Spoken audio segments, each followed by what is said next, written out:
Pessoal, pronto, agora começou. Pessoal, hoje nós temos essa alegria de receber no nosso grupo de pesquisa a professora Samantha Dufner. Eu acho que eu falei certo, né? Dufner, não é isso, professora? Sim, Aí, perfeito. A professora Samantha, ela tem uma trajetória muito consistente dentro do direito. A professora Samantha, ela é mestre em direitos fundamentais, com formação também na área de direito notarial e registral imobiliário. E a professora, ela atua há anos com forte inserção dentro do ambiente profissional, de atuação do exercício do direito, mas também dentro da academia, especialmente quando a gente fala na área do direito civil. Atualmente, ela coordena a pós-graduação em Direito das Famílias e Sucessões no PRODEM, em Goiânia, e também leciona em cursos de pós-graduação em diversas áreas, como Direito Civil, Processo Civil, Negócios Imobiliários, Direito Médico, além de integrar a ESA, né? Uma importante escola de formação da nossa classe. Ou seja, é alguém, meus queridos, que transita muito bem entre teoria e prática, com uma visão bastante atual e bastante sensível do direito, né? Então, hoje, ela vai conversar com a gente sobre um tema muito importante, que é o sistema de justiça e as barreiras enfrentadas por pessoas não binárias. É uma pauta, essa que vai ser refletida, conversada aqui com a gente, que nos provoca, que exige reflexão crítica e que dialoga muito diretamente com o que a gente vem construindo aqui no grupo, especialmente no campo dos direitos humanos e do acesso à justiça, né? Então eu tenho certeza que vai ser uma fala muito rica. Samantha, seja muito bem-vinda. É um prazer enorme te receber com a gente, né? Sinta-se em casa, né? Minas te abraça com muito carinho. Muito obrigado pelo aceite desse convite, que muito nos honra. professor Rafael, que fala mais delicioso. Só faltou o pão de queijo aqui, mineiro, né? Para nessa acolhida tão gostosa, eu que tenho essa relação de profunda identidade e respeito com esse povo mineiro, tão querido, tão acolhedor, tão curioso, né, que busca, de uma maneira muito bacana, se orientar pelas novas teses, estar aberto aos estudos. Então, assim, é um prazer enorme estar aqui, atendendo o convite da Unimontes, o seu convite, tão gentil para comigo, Vitória, que já não é a primeira vez, né, Vitória, que nós estamos em contato juntas, e obrigada por ter me chamado, Moisés, e todas as demais pessoas que aqui estão hoje, em especial aquelas que estão lá no grupo de direito da saúde, né, das pessoas LGBT, com a Lei Bahia. É um prazer estar com vocês aqui hoje, né? Fui convidada para falar de um tema que me é muito caro, a diferença. As pessoas falam muito, professor Rafael, em direitos, e esquecem que, acima de qualquer direito fundamental, existe um dever, que é o dever de respeito, né? E esse dever de respeito, ele acompanha uma série de olhares para com o outro, inclusive o direito fundamental implícito da diferença. Ser diferente é um direito constitucional. É um direito constitucional que decorre da premissa, da máxima do direito de igualdade. Quando eu falo da igualdade raiz, a igualdade aristotélica, aquela que fala na verdadeira, na equidade entre as pessoas. Se existe uma preocupação do sistema jurídico de nos falar sobre uma igualdade, sobre um tratamento igual pela lei, é porque parte do pressuposto de que nós não somos robôs, nem soldados, todos idênticos entre si, mas que, na verdade, nós somos marcados por cada uma das nossas diferenças, das nossas personalidades, dos nossos modos de viver e de olhar. E isso é fruto da cultura de cada um, da história de cada um, do tempo em que aquela pessoa experimenta a sua vivência.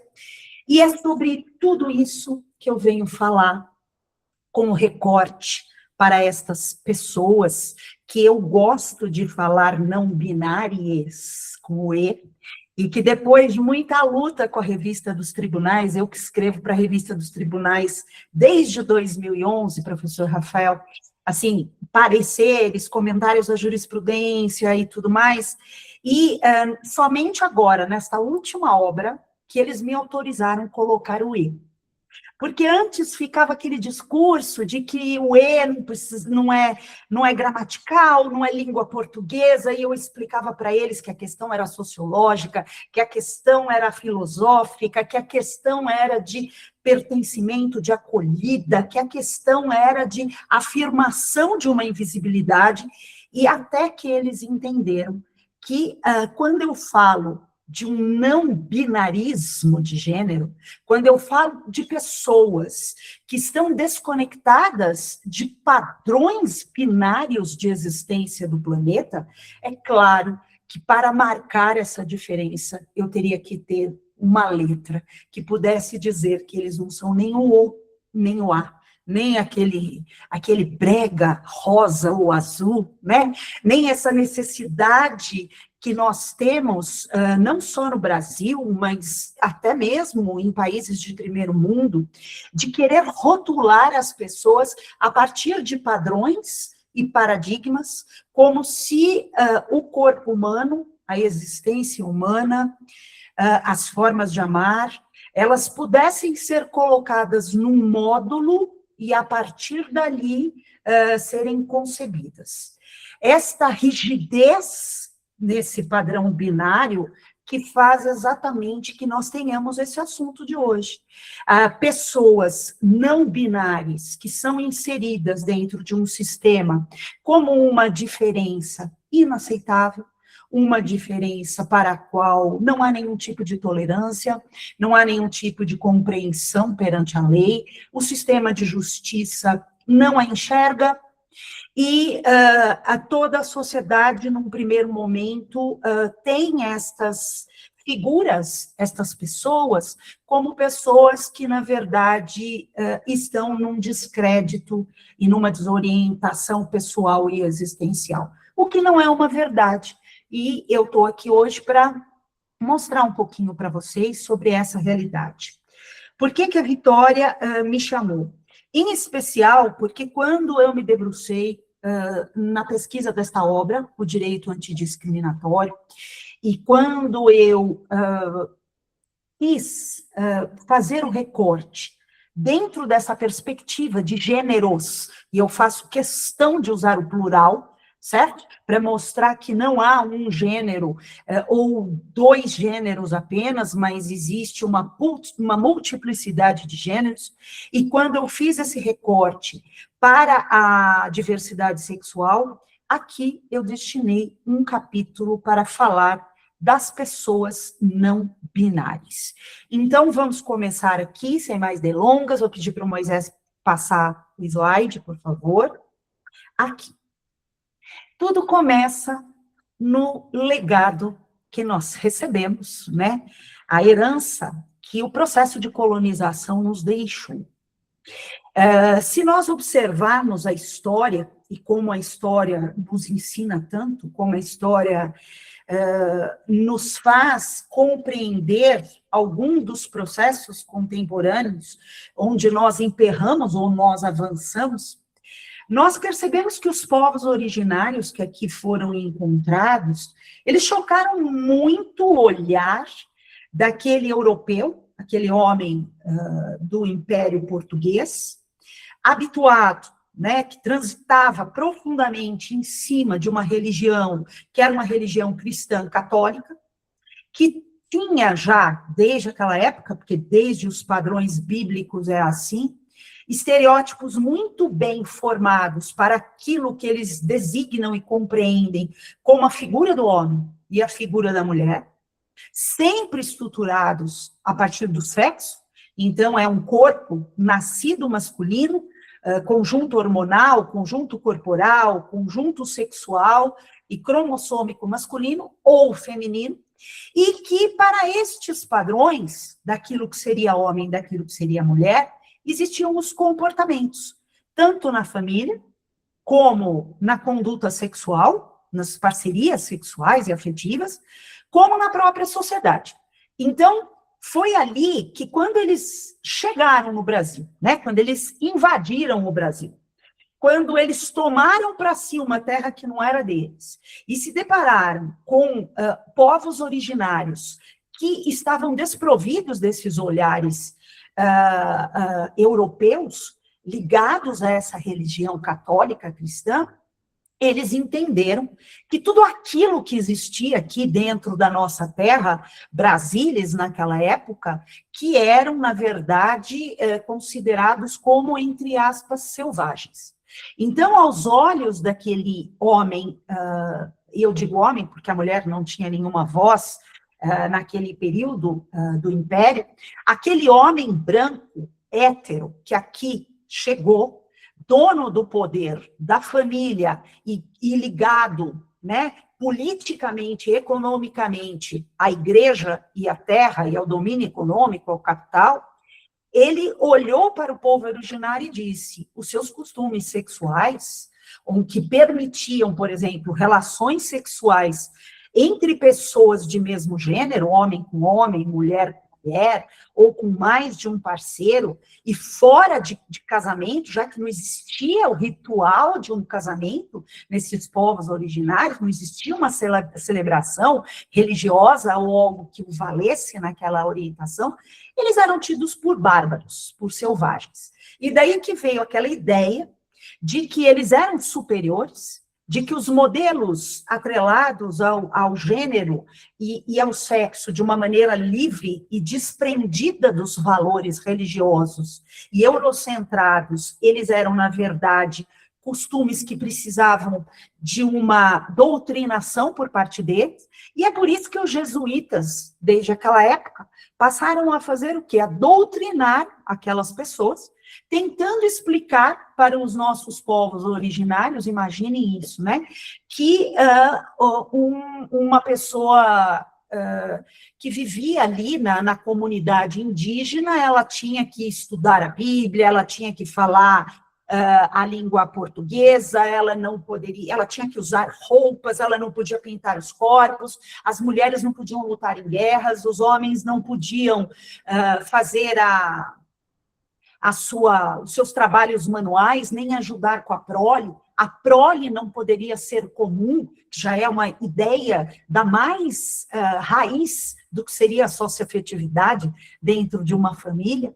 Então, eles começaram a tirar aquilo que era natural, e é isso que eu quero que vocês hoje, que me escutam, compreendam, que essa diversidade de gêneros, essa diversidade de comportamentos sexuais, essa diversidade de perfis, ela é aquilo que vem de forma muito natural dos comportamentos das pessoas. Esse engessamento dentro de um modelo aceito do que seria homem e de um modelo aceito do que seria mulher, isso sim é uma doutrinação. E essa doutrinação veio exatamente pelo poder imperial português na colonização brasileira e com a influência direta e responsável da Igreja Cristã Católica, que tinha esse ideal de família, de sexo dentro do casamento, de uma família heteronormativa, de corpos cis e de padrões muito especificados para aquilo que seria homem e mulher. É por conta disso que, desde sempre, desde que nós fomos doutrinados para esse processo de colonização, nós recebemos essa herança de gênero, essa herança de que os gêneros são binários, homem a partir do sexo, mulher a partir do sexo, que alguns comportamentos são permitidos aos homens e não às mulheres, e que alguns outros comportamentos das mulheres, inclusive, devem ser repudiados, como das mulheres feministas. Então, tudo, essa arquitetura binária, né, de homem e mulher, ela tem uma raiz no Brasil, que vem diretamente da colonização e que veio por exportação desse modelo europeu que não tinha nada a ver.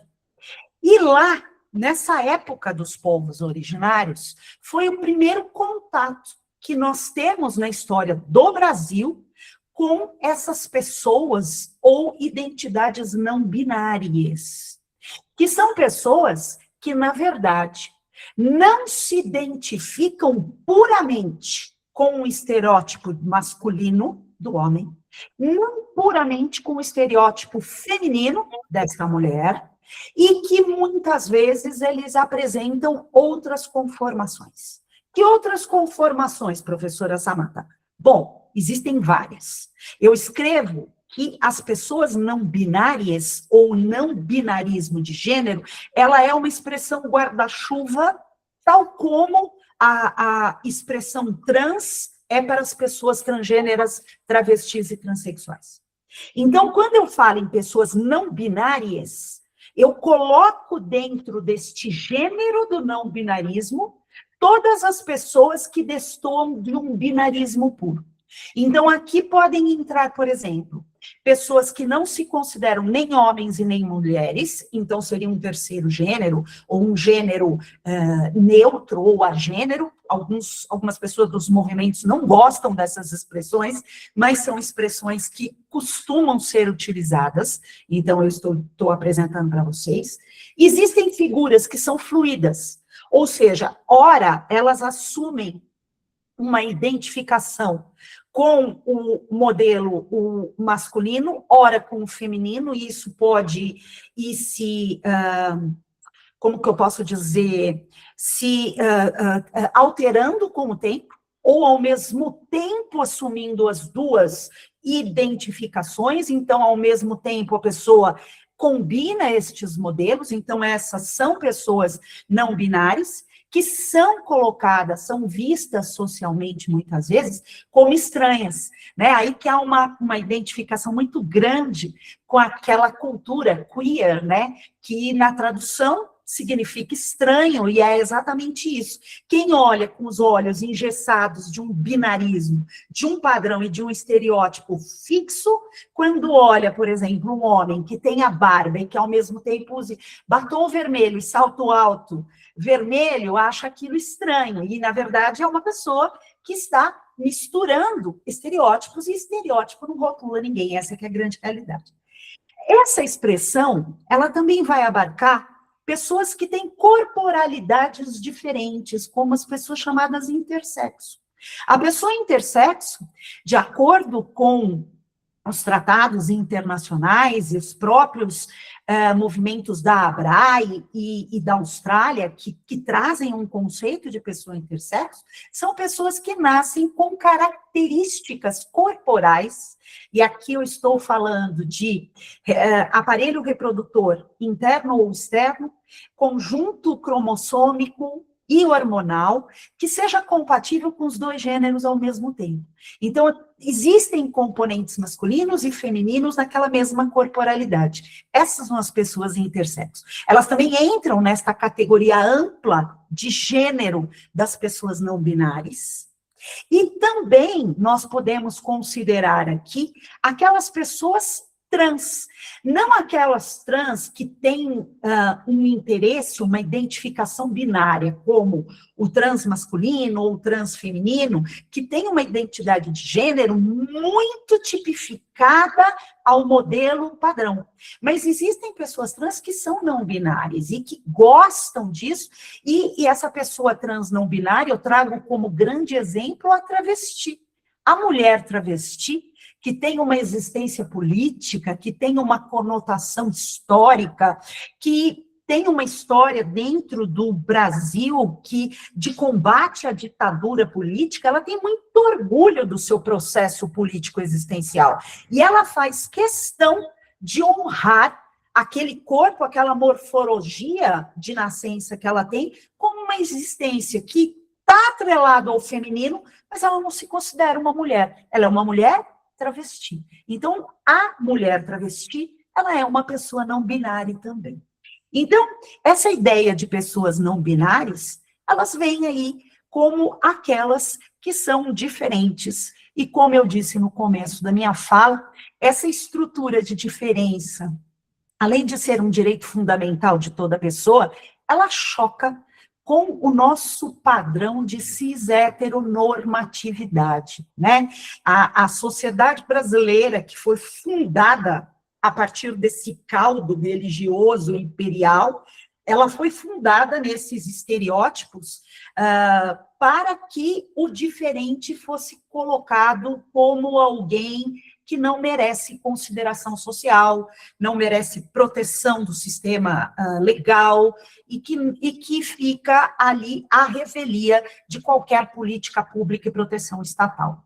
Então, estas são as pessoas, e eu espero que a partir de agora todos compreendam estas existências com maior naturalidade, já que cada um vai dizer quem é, como entende que a sua identidade, como gostaria de expressá-la culturalmente, sem engessar para um lado ou para o outro, como gostaria de ser tratado, com respeito ao seu prenome, como gostaria de ser colocado, e, claro, ele quer ser incluído no sistema político brasileiro, porque nós estamos num Estado democrático de direito, fundado a partir da dignidade da pessoa, não é na dignidade da mulher ou na dignidade do homem, a partir do conceito biológico. Esse sistema sexo-gênero, ele já foi tão debatido por Judith Butler e por Michel Foucault, e é a partir daí que a gente precisa entender que existem pessoas que são diferentes, se colocam diferentes por vários motivos e que merecem ser tratadas de maneira igual pelo Estado brasileiro, certo? Então, eu acho que aqui eu coloco para vocês quem são as pessoas não binárias. E, claro, assim como grande parte nunca sequer ouviu falar quem são essas pessoas e nunca sequer conseguiu compreender quem são essas pessoas, porque a nossa sociedade, inclusive o nosso sistema de esporte, o nosso banheiro público, a nossa legislação, nosso sistema previdenciário, tudo é dividido a partir do binarismo de gênero, né? Nós temos aposentadoria para a mulher, aposentadoria para o homem. Nós temos banheiro masculino, banheiro feminino. Nós temos esportes femininos, esportes masculinos. Então, vocês percebem como ser uma pessoa não binária acaba se tornando um desconforto social, até para as questões mais básicas, como poder ter acesso a um banheiro. Então, quem acha que isso só acontece com pessoas trans, realmente não está enxergando o universo como um todo. Moisés, pode passar para o próximo, por favor. Então, aqui nós temos o primeiro desafio destas pessoas no nosso sistema de justiça. Então, o primeiro desafio é quanto ao direito de existência. Nós estamos aqui no âmago do princípio da dignidade da pessoa. Dignidade, ela vem no sentido de afirmação da liberdade, da autodeterminação da pessoa. Então, ser quem a pessoa acredita ser e dizer que ela é o seu direito à existência. É o seu direito à existência que tem como corolário e expressão a identidade, que vem nos documentos, que vem no tratamento, que vem na forma como a sociedade a enxerga. Então, o próprio direito de existir e de identidade, eles já estão ameaçados aqui na pessoa não binária. Por quê? Porque nós temos um problema com a identificação do gênero e com a alteração dos documentos. Aqui eu vou fazer uma divisão para vocês e a partir de uma faixa etária. Porque nós temos um problema em se tratando de pessoas adolescentes e adultas. Adolescentes e adultos, eu já digo de antemão para vocês que qualquer pessoa que queira dizer eu não sou nem homem nem mulher, não quero ser tratada nem de uma forma nem de outra, eu quero ser um terceiro gênero, uma pessoa fora dessa definição. Tem países que usam a palavra indefinido, neutro, não binário, tem várias formas. Qualquer pessoa que busque alterar sua documentação para mudar o seu gênero terá que enfrentar um processo judicial hoje no Brasil. E isso vem por conta desta invisibilidade.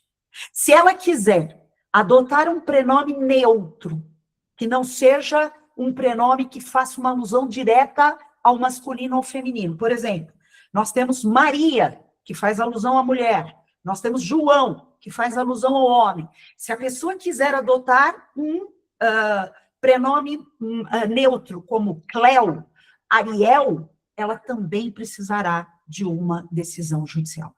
Por quê? Porque a única normativa existente no Brasil, ela traduz a realidade de recém-nascidos. E, detalhe, recém-nascidos e intersexo.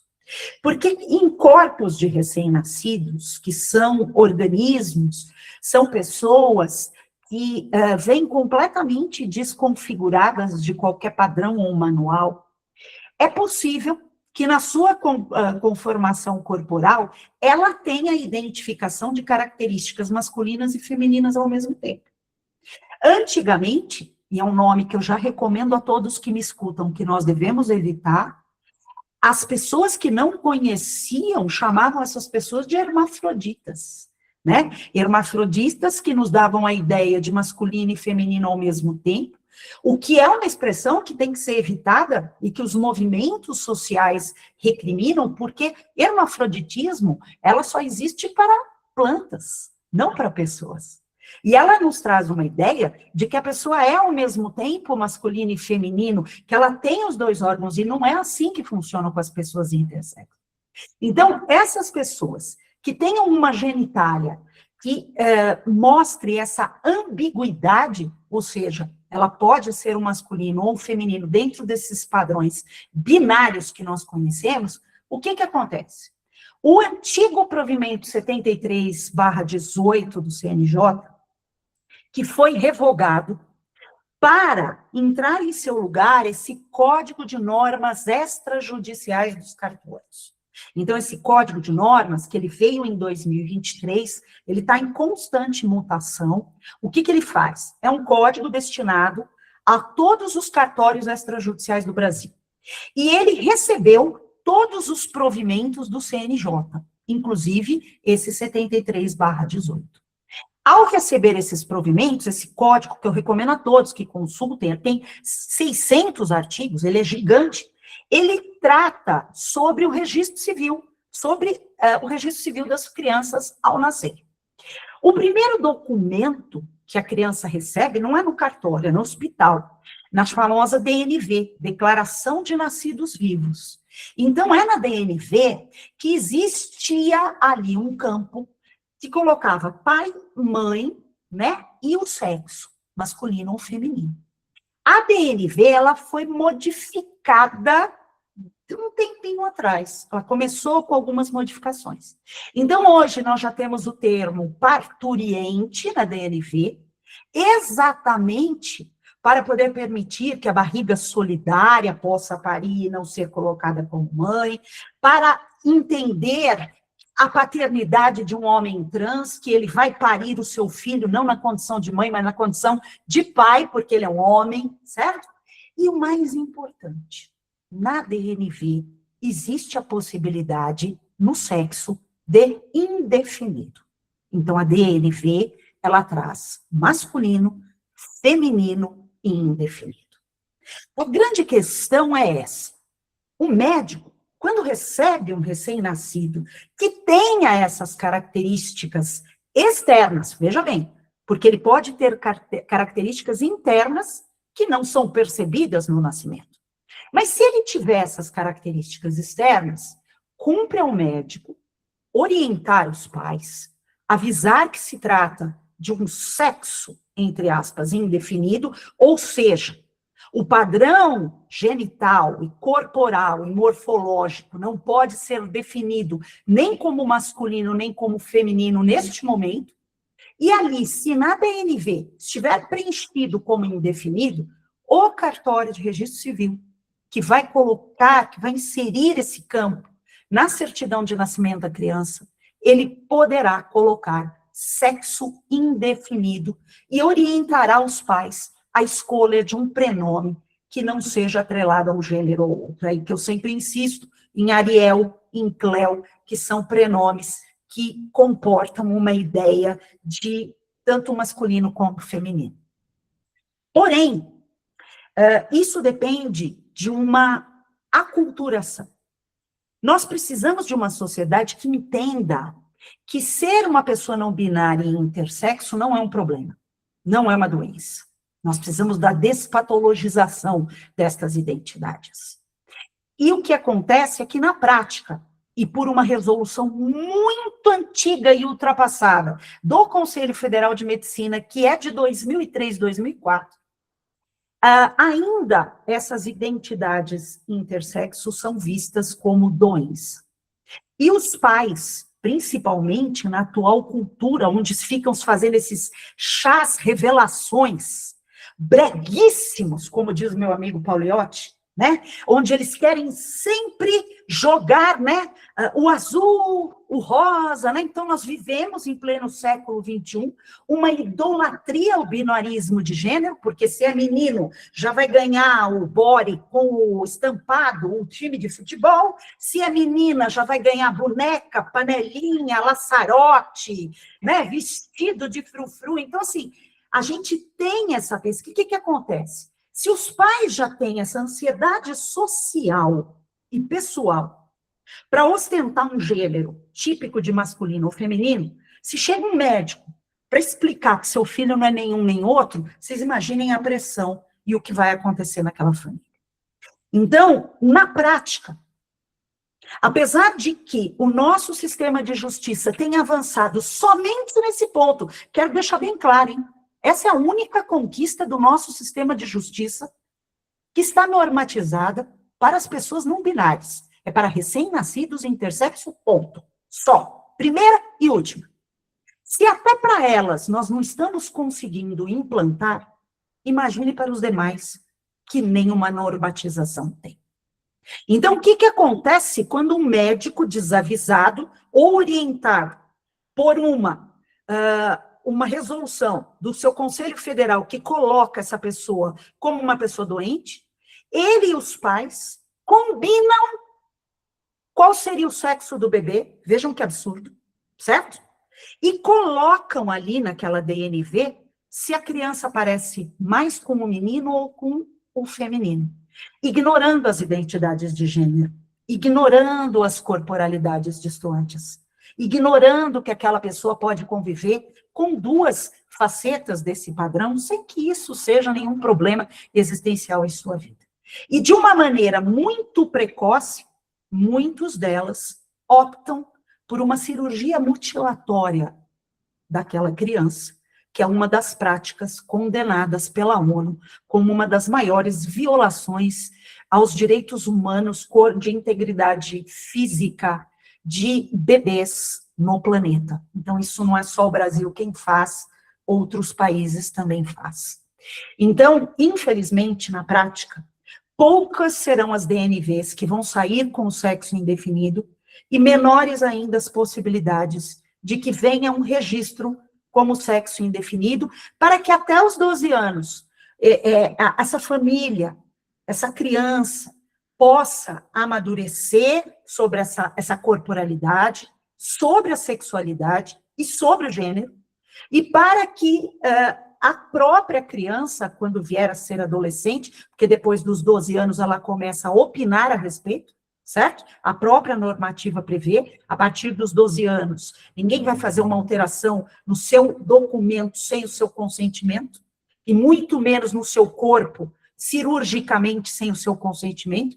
Então, em lugar de esperar que esta vida tenha o seu processo natural de desenvolvimento, para que na adolescência ela possa dizer mais por si e pelo seu corpo, de uma maneira muito precoce, eles acabam determinando qual é o sexo dessa criança, e assim nós temos no Brasil um sexo de recém-nascidos definidos pelos pais, no exercício do poder familiar, amparados pelo Conselho Federal de Medicina, que é completamente atrasado para essas questões. Então, vejam que, apesar dessa previsão normativa no Código de Normas Extrajudiciais, isso continua como um sério e grave problema social. Eu acredito que a maioria de vocês que estão aqui me escutando nem ouviram falar em recém-nascidos intersexo, em pessoas não binárias, porque isso é tão incomum na sociedade brasileira, que, assim, eu acredito que poucos são aqueles que estão assim registrados, poucos são aqueles que não tenham optado ou pelo masculino ou pelo feminino, e aí aparecem várias histórias na literatura de pessoas que na fase adulta descobriram que tiveram uma mutilação sexual ao nascer, e a gente ainda falando da África, né, sendo que se faz mutilação sexual no Brasil também, né, estou dando um exemplo aí, com o aval e a chancela do Conselho Federal de Medicina, e essas pessoas acabam descobrindo isso, muitas vezes na fase adulta, se sentindo violados na sua integridade corporal, e sem ter tido a chance de ostentar uma identidade de gênero que fosse compatível com aquela corporalidade, né? Porque, afinal de contas, seu corpo é sábio, por alguma maneira, ele nasceu com aquela conformação, existia algo sobre aquele ser, sobre aquela identidade, sobre aquele processo existencial que precisaria vir à tona com o tempo. Mas tempo é o que não concederam àquela existência do infante, da criança, do recém-nascido, né? Então, eu considero isso uma das maiores violações de direitos humanos que nós temos. E aqui, como eu falei para vocês, nós temos uma lacuna legislativa para todos os demais fatores, e todo adulto que assim se considere, ele terá que enfrentar uma decisão judicial. Pode mudar, Moisés, por favor.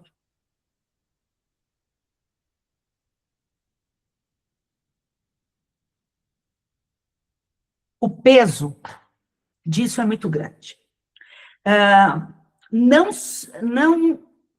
Não reconhecer uma existência e fazer com que ela não seja amparada numa sociedade significa anegar a cidadania da pessoa. Nós estamos falando de uma das maiores afrontas aos direitos fundamentais que a pessoa pode ter. Ela deixa de existir. Ela deixa de ser quem ela é, aquilo que a sua percepção de mundo diz, a sua cultura, a sua história, a sua identidade psíquica, para se adequar a um modelo de mundo e de universo que é ditado por uma maioria. E isso, em sociedades pluralistas e democráticas, é uma das maiores afrontas aos direitos fundamentais e humanos. Então, o peso da invisibilidade de uma pessoa não binária é exatamente o peso de negar a sua identidade, a sua dignidade, a sua existência, os seus direitos da personalidade. Pode passar para o próximo.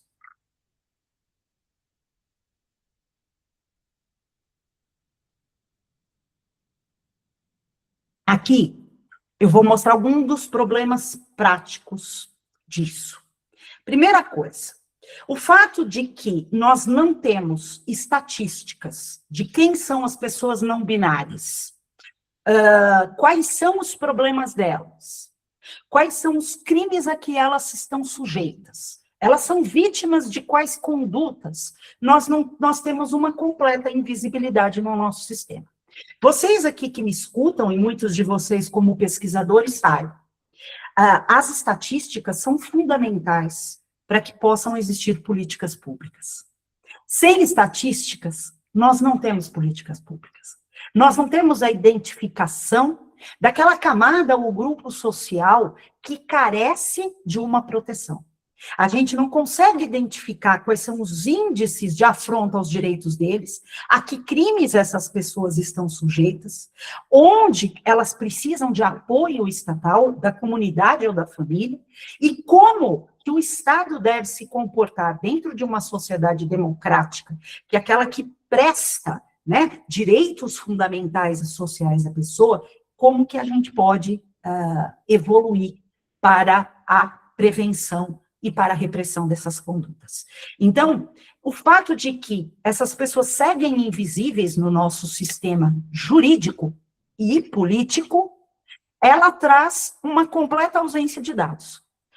Hoje, por exemplo, só em pessoas intersexo, que é uma das categorias dentro das não binárias, nós temos uma última pesquisa da ONU que falava de 1,8% até 3% da capacidade mundial. Então, que até 3% das pessoas do planeta seriam intersexo. Isso segundo uma pesquisa da ONU.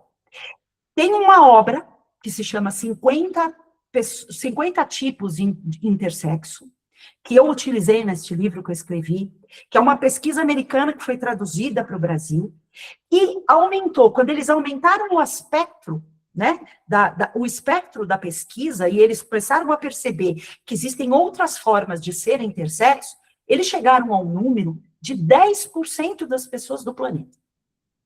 Então, na verdade, nós não temos uma estatística segura, mas o que eu posso apontar para vocês, pelas poucas estatísticas que nós temos, é que nós temos muito mais pessoas não binárias do que se pode imaginar.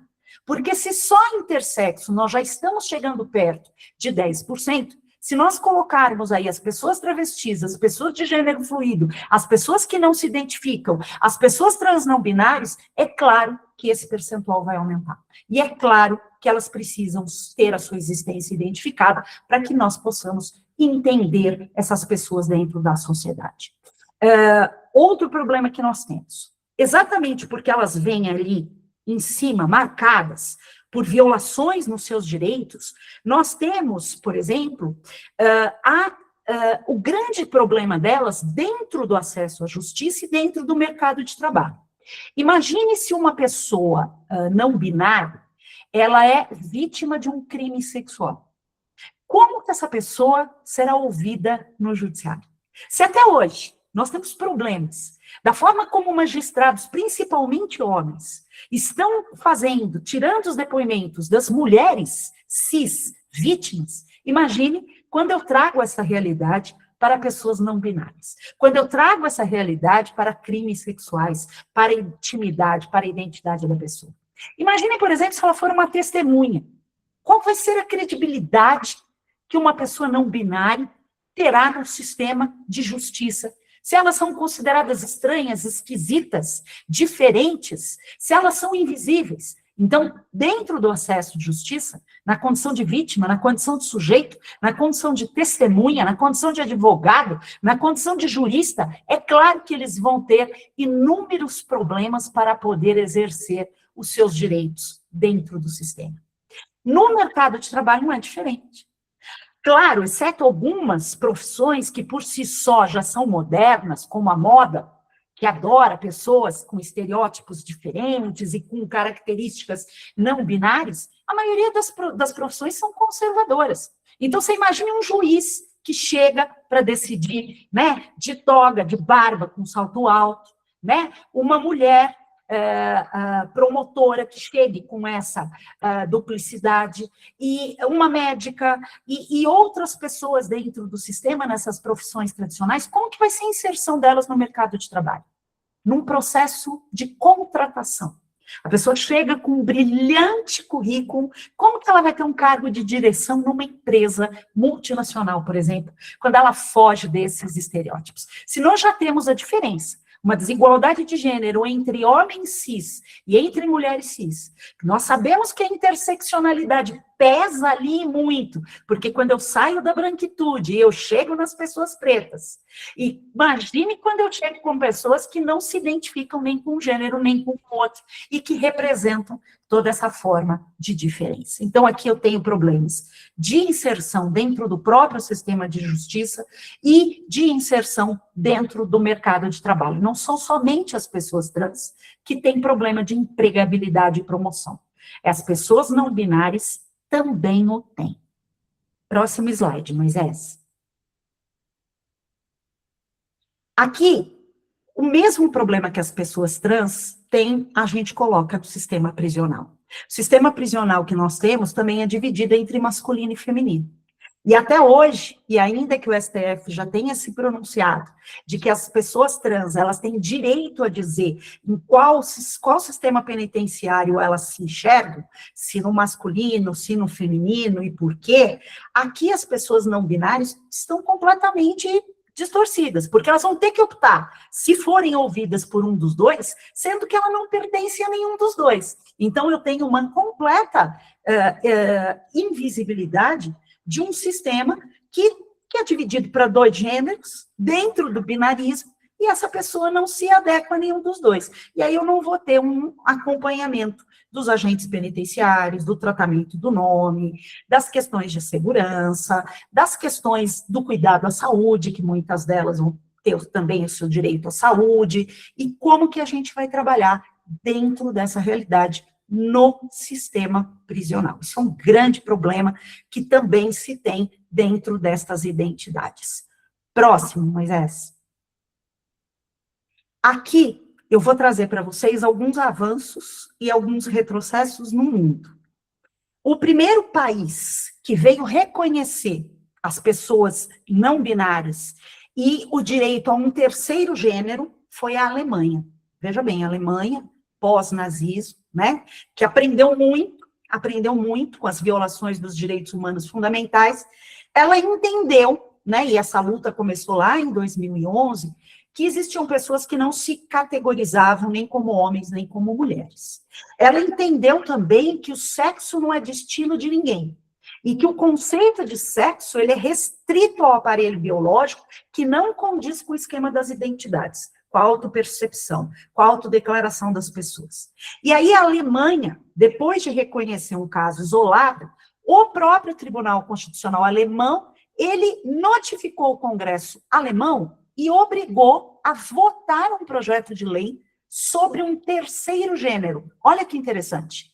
Então, ali tem masculino, feminino e o terceiro gênero. Esse terceiro gênero, ele seria uma categoria genérica das pessoas não binárias. Então, todo mundo que não se enxerga nem como masculino, nem como feminino, entraria na categoria do terceiro gênero. E o Congresso alemão, ele aprovou por maioria de votos a inclusão do terceiro gênero nos documentos. Então, desde 2017, na Alemanha, em qualquer formulário, no sistema de identificação, no registro civil, as pessoas podem ir até lá, fazer alteração diretamente, sem processo judicial, diretamente no sistema registral deles. Então, ela vai mudar para o terceiro gênero, que significa indefinido, neutro ou distoante, como preferirem, e vai mudar também o seu prenome para algo que se identifique com essa realidade. Então, a Alemanha foi o primeiro. Depois disso, vieram países, né, mais recentemente, como o Canadá. O segundo deles que se apresentou foi a Argentina. A Argentina também permite, e foi muito bacana, porque o presidente argentino, na época, ele fez um discurso onde ele falou que a Argentina assegurava os direitos de todos, todas e todes, né? E aí eu fiquei bastante feliz em perceber que o E vem exatamente para lembrar que existem pessoas diferentes nesse mundo. Então, a Argentina também caminhou para isso, e hoje as pessoas podem ir diretamente, tá, nos cartórios e fazer essa opção do terceiro gênero. No Brasil, nós não temos essa possibilidade. No Brasil, ainda há uma discussão muito grande. Essas pessoas entrariam na proteção da ADI 4275 da STF? A ADI 4275 foi aquela que decidiu pelas identidades de gênero. Mas ela decidiu para as identidades de gênero a alteração do gênero e do prenome diretamente em cartório para as identidades trans. Então, a decisão fala em transgêneras ou transgêneros, em travestis e transexuais. Ponto.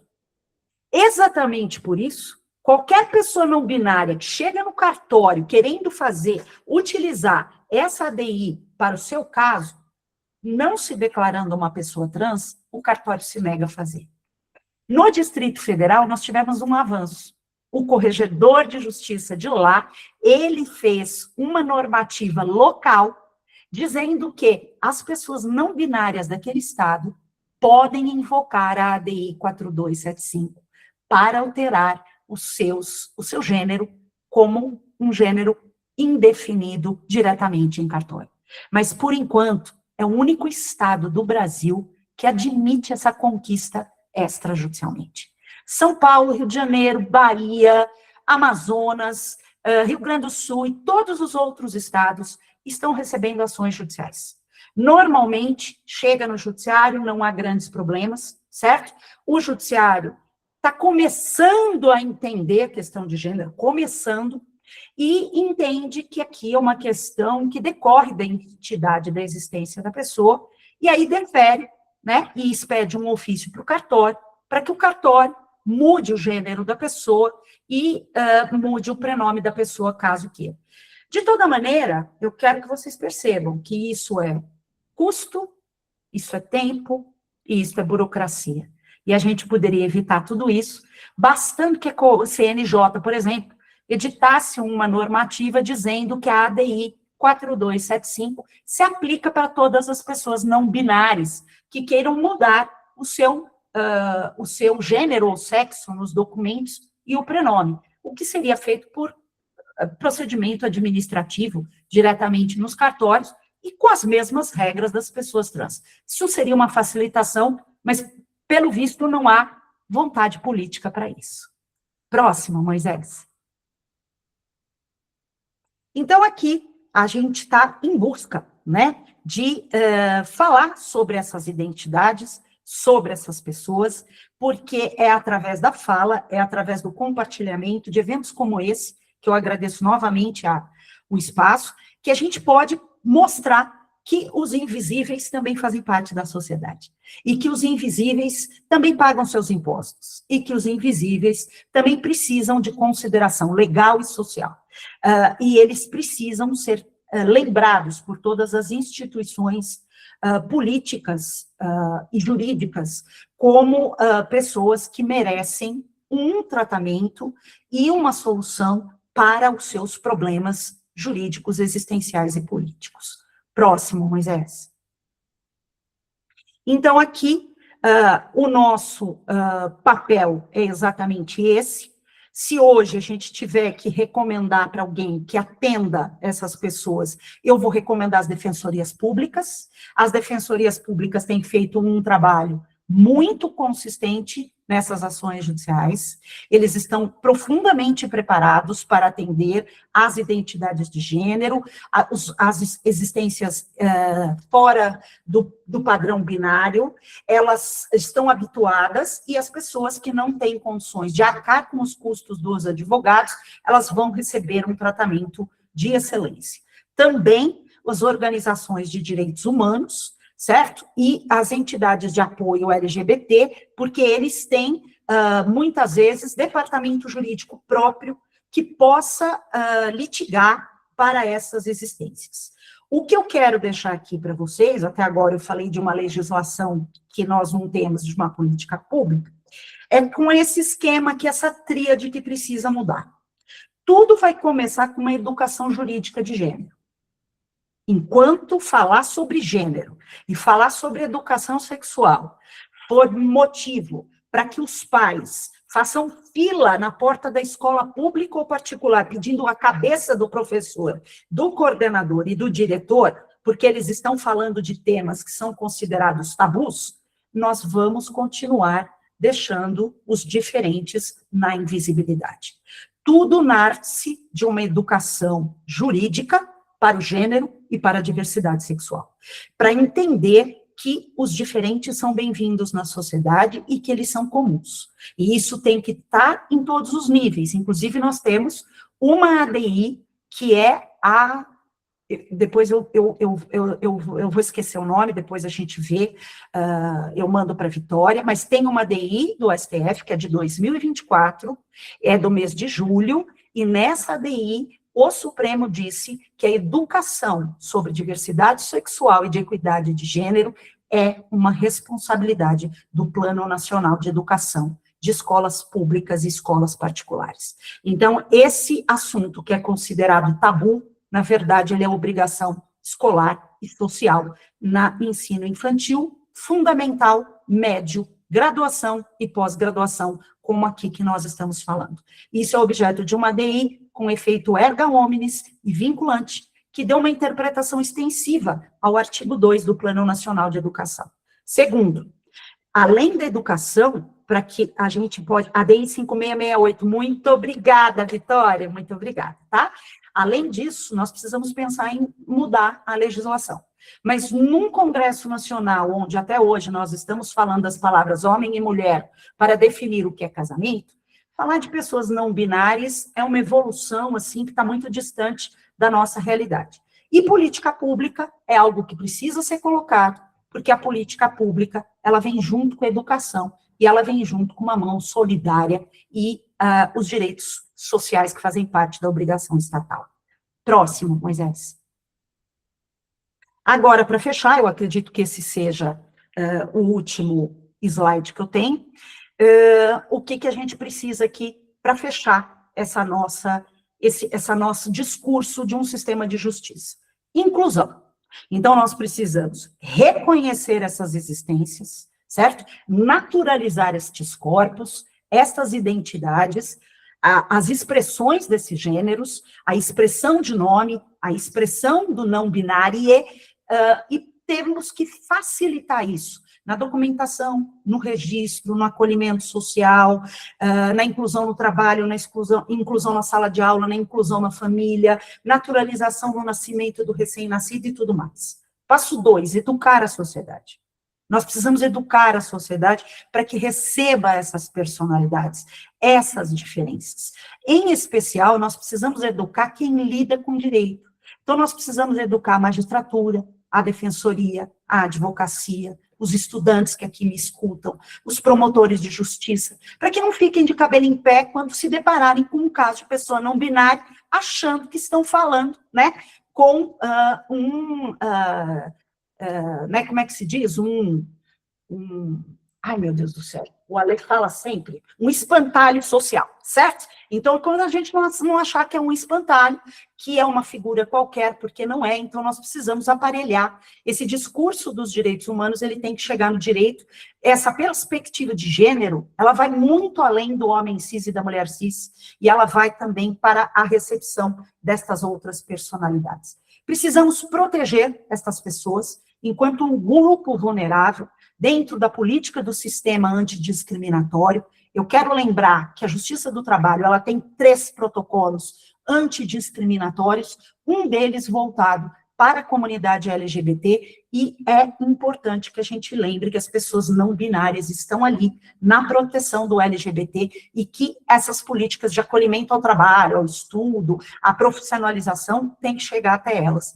E mais, nós temos que agir profundamente nestes encontros, fazendo uma escrita no grupo, né, de pesquisa, nos artigos científicos, obrigando, por exemplo, o Conselho Federal de Medicina a revogar aquela resolução, que é uma resolução completamente ultrapassada, de 2003, 2004, injustificável, que patologiza essas existências, e a gente tem que acabar com todas essas diferenças no sistema de justiça. Bom, já me alonguei demais, falei mais do que devia, peço desculpas por ter demorado tanto, certo? E me fico aberta aqui para responder as perguntas de todas, todos e todes, caso exista alguém aqui, todes. Obrigada, gente. Que maravilha, professora. Muito bom ouvir a senhora falar, tanto eu quanto a Vitória, a Sofia, o Thiago, que também estão aqui no grupo, que estão no outro grupo, já podemos ouvir. colaborações da senhora em outros momentos. E, de fato, assim como a senhora disse, é importante mesmo começar pela educação, né? E aqui é um espaço ideal para isso. E que bom que nós tivemos essa oportunidade de trazer esse momento para os meninos. Nós vamos abrir agora, pessoal, a sessão de perguntas. Quem quiser pode mandar no chat ou pode ligar o áudio, levantar a mão. Eu vou transmitir aqui na tela o QR Code, que eu expliquei logo no início para vocês. A presença hoje será registrada via QR Code. Então, usem a câmera do telefone ou tirem print e registrem, porque senão vocês vão ficar sem certificado. Todo mundo quer certificado, tá bom? Podem levantar as mãos, quem quiser.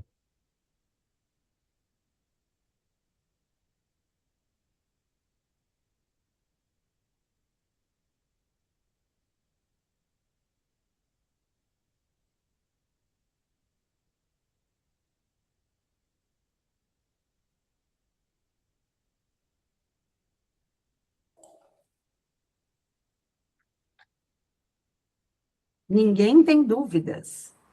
Conseguem ver o QR Code? Sim, conseguimos o QR Code. Eu tenho uma dúvida, professora. Vamos lá. Depois, Vitória. Eu também pesquiso sobre pessoas LGBTQIA+, sexualidade de uma forma geral, e também cheguei nesse mesmo ponto da senhora, educação para pessoas em geral, e principalmente para certos agentes, como agentes policiais. Só que eu queria falar sobre um outro ponto, que é quanto à questão estratégica. Que hoje em dia, dentro do sistema jurídico, a gente já fala, até falava-se muito antes, mas a gente já fala muito sobre estratégia, até mesmo a litigância de estratégia, pensar que você deve aceitar certos tipos de ação para poder receber um outro tipo de benefício. Então, eu fico pensando nessa questão das pessoas não binárias. E eu queria saber da opinião da senhora mesmo. Até que ponto a senhora vê essa suposta estratégia como sendo positiva? É apenas uma outra face assimilacionista que acaba prejudicando essas pessoas NB, ou se ela realmente pode ser efetiva em algum ponto? Olha, Moisés, eu acho que a estratégia ela é extremamente efetiva. Eu sou desta opinião, porque eu acredito muito na representatividade. Então, eu acho que cada ser ele deve ser compreendido na sua individualidade, e cada individualidade trará uma necessidade de amparo jurídico e social. E as pessoas não binárias, como eu fui mostrando para vocês, elas têm características ímpares, certo? Que outras personalidades LGBT não têm. Tanto que as pessoas trans propriamente ditas, inclusive as travestis, não são compreendidas como não binárias. E você veja que a ADI 4275 fala expressamente das travestis. E não fala das pessoas não binárias. E nós não conseguimos, por uma estratégia, estender o entendimento de travesti como uma pessoa não binária às outras não binárias. A gente não consegue explicar o que seria óbvio num discurso de pessoas que estão habituadas a conhecer e trabalhar com pessoas LGBT. Então, eu acredito, sim, que a estratégia aqui seria muito interessante, e acredito em 2 pontos de estratégia que, assim, seriam disruptivos nacionalmente. O primeiro deles seria provocar o CNJ para que a ADI 4275 fosse aplicada para todas as pessoas não binárias no Brasil. Eu acho que, com isso, você derruba estrategicamente a necessidade de ações judiciais individuais. Então, eu já acho que esse seria, né, fazer um documento explicando, com pareceres jurídicos, com, sabe, tirando, por quê? Porque nós já temos uma solução jurídica, nós só precisamos fazer a ponte entre essa solução jurídica que está posta para estas personalidades, que essa ponte só não foi colocada porque elas são invisíveis. Segundo ponto que eu entendo, assim, pressionar o Conselho Federal de Medicina para revogar aquela resolução de 2003, 2004, das pessoas intersexo. Aquela resolução, ela estigmatiza essas pessoas. boa parte destas pessoas. E isso não facilita no discurso. Então, eu acredito em duas estratégias que são de comando nacional, porque eu estou falando em Conselho Federal de Medicina e CNJ, como duas maneiras estratégicas de você dar acesso a direitos para esta parte da população. Entende? Então, eu acredito muito na estratégia, sim, e eu acredito nessa advocacia estrategista, porque esperar dos poderes, nós vamos esperar para dar, quem sabe, para os meus netos, né? Infelizmente. Fala, Vitória. Na realidade, acabou que a pergunta do Moisés respondeu uma das que eu queria fazer, que era a respeito de como a gente consegue, como sociedade, forçar, né, que ocorra essa política através do CNJ, como forçar que eles movimentem nesse sentido. E a segunda pergunta que eu queria fazer também é que a gente tem participado de vários grupos que aqui a gente chama de biotemas, que levam esses debates para os colégios. Então, eu fiquei muito interessada quando você citou, né, a ADI, em qual seria a abordagem que a gente poderia fazer para trazer esses debates dentro dessas instituições de forma acessível, didática, e também como nos capacitar como operadores para estar tratando desses assuntos, né, que ainda são tão sensíveis. Fantástico, Vitória. O grande problema que eu vejo para a educação não são os jovens, são os pais dos jovens, tá? Então, nós temos aqui duas realidades diferentes, a escola privada e a escola pública. Na escola privada, quem manda são os pais, porque eles pagam a mensalidade, eles acham que eles são donos do conteúdo pedagógico, eles acham que eles podem engessar os professores, e eles acham que eles podem fazer uma crítica, e eles são adeptos de um movimento antigênero. Então, se o professor vem falar de gênero em sala de aula, eles são criticados. Então, existe já esse problema, que o problema estão com os pais. Na escola pública, nem tanto, porque os pais já não têm, via de regra, tanta preocupação ou interesse, via de regra, tá? E os jovens são mais acessíveis, mas muitas vezes a resistência está na cabeça dos professores, dos coordenadores e dos diretores. Então, o que eu te digo?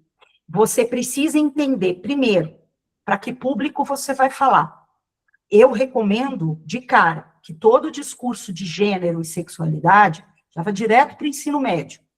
Por quê? Porque é mais fácil a gente começar um pouquinho mais de cima, onde você já tem alunos declaradamente gays, lésbicas, bissexuais, então eles já estão mais abertos ao discurso. Você já tem alunos trans, que também estão abertos ao discurso, e quando for questionado pelos pais, ou pelos diretores, ou por nada, você tem como respaldo. A ADI 5668 coloca como obrigação da escola pública e particular. Se você se nega, você está se omitindo. Em caso de um bullying, que é o que acontece, em caso de um suicídio de um aluno, em razão do bullying, por essas temáticas, esse tipo de coisa, vocês estão preparados para uma ação indenizatória? Quando você começa a colocar no bolso, eles ficam mais espertos. Eu fiz isso na escola do meu filho. Quando meu filho em 2024 estava no 3º ano, assim que saiu a ADI, eu notifiquei a escola, certo? Na qualidade de mãe de aluno, não de advogada, nem de defensora dos direitos humanos, nem de pesquisadora, dizendo assim, o que a escola vai fazer? E foi aí que a escola me chamou e disse, nós temos um problema, que são os pais. Eu falei, então vocês estão preparados para pagar a indenização? Quando eu falei isso, eles quase caíram da cadeira. Então, Vitor, a gente tem que lembrar o seguinte, comece pelo ensino médio, identifique o seu público e lembre que o melhor discurso é aquele que pega no bolso. Nós estamos num sistema capitalista. Se eles não quiserem respeitar por bem, ou porque a 5668 é uma DI que vem para acolher pessoas, que o façam por temor, porque a escola que se omite será condenada à responsabilidade civil objetiva, é da escola, uma relação de consumo, por atos que acontecem dentro dos seus espaços de bullying entre os alunos, e ela não pode alegar omissão, certo? Então, que seja por aí. Muito obrigada pela resposta, professora. Tiago, agora. Boa noite, professora. A minha pergunta, na verdade, assim, enquanto você respondendo as demais perguntas, eu ia escutando, aproveitei até para ver se eu tinha certeza mesmo, né, do que eu iria perguntar, em relação às cotas para pessoas trans, né, que recentemente algumas universidades estaduais têm aprovado, né, a UFMG recentemente, a Unicamp, e aí eu fui pesquisar se essas cotas estavam, de fato, englobando pessoas não binárias, né, e aí, na Unicamp, eu achei interessante porque traz explicitamente no termo, até das manchetes, que é para pessoas trans e não binárias, mas até, assim, em outras universidades não traz essa colocação, e, assim, me trouxe até uma certa preocupação, porque a impressão que passa é que até os movimentos sociais que levam essas demandas acabaram realizando uma certa exclusão, né, porque se já é uma demanda tão difícil de ser penetrada nos campos, enfim, superiores de discussões acadêmicas, enquanto, né, lideranças ali e reitoria, e realizar talvez esse, entre aspas, esquecimento, mostra que até mesmo dentro da própria comunidade, dos movimentos sociais, as pessoas não binárias também passam por um processo de exclusão, né? Me deixa essa impressão. E eu aproveitei também, enquanto isso, entrei até num projeto de lei da deputada Erika Hilton, eu não li o projeto, só entrei no site da Câmara, e aí tem lá a notícia, né, com algumas informações, e a proposta, aparentemente, eu posso até pesquisar mais a fundo e mandar no grupo, o pessoal ver também, mas não cita pessoas não binárias, só cita pessoas trans no projeto dela de lei para a reserva de 2% nas cotas das universidades. E eu vi também que a DPU, no último concurso deles, reservou 2% para pessoas trans, mas citou apenas pessoas trans e travestis, não cita pessoas não binárias, né? Então, a impressão que passa é que o avanço, lógico, é significativo, mas, ao mesmo tempo, exclui um grupo que poderia estar, né, dentro desse termo guarda-chuva, né? Aí, assim, se a senhora tiver algum comentário a tecer em relação a isso, eu ficaria feliz. Tiago, é ótima a sua colocação e está perfeita, tá? Na verdade, o que a gente tem dentro do universo LGBTQIAPN+, nós temos algumas identidades que conseguiram avançar mais, no sentido de se colocar socialmente, de assegurar os seus direitos, e outras menos. As pessoas não binárias, elas estão lá atrás nesse avanço, certo? Elas estão realmente mais invisíveis que as outras. Em relação aos direitos trans, dentro da comunidade hoje, é o núcleo que mais avançou, porque nós tivemos muitas decisões judiciais que tocaram especificamente na população trans. Com relação às pessoas não binárias, nós nunca tivemos uma decisão de alcance erga omnes para elas, nunca. E nunca se falou em transmitir o efeito dessa ADI 4275 exatamente para elas, porque se colocam numa situação idêntica, onde eu não teria nenhuma diferença, simplesmente apenas de autopercepção. Quando um se coloca, pertenço ao grupo A, o outro vai falar, eu pertenço ao grupo B, mas ambos são grupos diferentes, percebe? Então, eu não teria problemas em aplicar. E você está certo, sim, todos os projetos de leis e as cotas, que são ações afirmativas, são discriminações positivas, então elas são super bem-vindas, elas são necessárias no seio social, é uma questão de resgate, de pagamento histórico a estes grupos vulnerabilizados, então elas são nitidamente feitas para pessoas trans, somente para pessoas trans. A Unicamp é um universo à parte, tá, Tiago? Eu sei porque meu filho faz Unicamp, eu vez ou outra vou para lá, e você entra assim, o meu filho sempre fala, mãe, você está na Unicamp, é a tua casa, né? Porque, assim, é a casa das pessoas, assim, o que menos você vê é pessoa cis hétero por ali, certo? Porque ela é uma universidade que ela recebe a diversidade com um abraço tão grande que é muito natural ali. Então, eles têm muita atenção nos editais internos para essa percepção da representatividade a todos os núcleos, inclusive pessoas não binárias. Inclusive, nos programas de pesquisa, vocês vão ver que há muitas questões destinadas a pessoas não binárias, na concorrência até do corpo docente. tá? Olha que interessante. Mas isso não é realidade no resto do Brasil, e você está certíssimo, Tiago. Não temos nada para as pessoas não binárias. Elas continuam invisíveis, como sempre estiveram, e não avançamos absolutamente nada em relação a elas. Isso é mal, muito mal.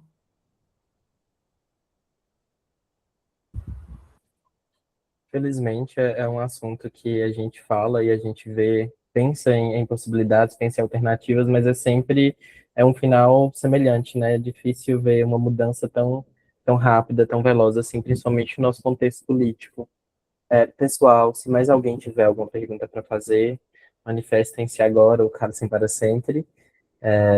Eu queria ir finalizando agradecendo a professora Samantha pela presença. Nosso grupo se engrandece com sua fala, com sua participação e principalmente com essa luta que é feita dentro da universidade e fora dela também. Então, é muito importante trazer essa discussão para dentro da Unimontes, que é um local que já começa tendo essas discussões, já tem essas discussões já há um tempo em determinados nichos, mas que precisa ser expandida, principalmente para cursos como o curso de Direito. Então, nesse sentido, eu agradeço bastante pela fala da senhora. Eu que agradeço, Moisés, Vitória, Tiago, professor Rafael. É um prazer estar aqui na Unimontes. Eu acho que, assim, Minas tem uma percepção muito grande, sabe, com as minorias. Eu percebo isso quando eu transito aí nas universidades mineiras, e isso me deixa muito feliz, sabe, porque existem públicos que são mais afáveis e outros que são, né, um pouquinho mais conservadores. E eu fico muito feliz que vocês estejam abertos para esses espaços. Eu acho que vocês devem, inclusive, levar essa discussão para as pautas dos editais internos de vocês, lembrando as pessoas não binárias, para poder ampliar aí esse rol de proteção aos direitos. Eu agradeço a todas as pessoas que aqui me ouviram esta noite. Peço desculpas por ter me estendido tanto, né? Às vezes a gente se empolga, né? E eu, se deixar, eu falo até 2 horas da manhã. E estou sempre à disposição de vocês, certo? Quando precisarem de mim, quiserem me ouvir, é só dizer que aqui estarei, viu? Recebam meu abraço afetuoso. Muito obrigada, professora Samantha. Gente, uma boa noite. E estamos sempre aqui dispostos a escutá-la. Muito obrigada novamente. Tchau, tchau, gente. Obrigada. Tchau, tchau. Quem ainda não registrou presença, registre logo, tira print desse QR Code.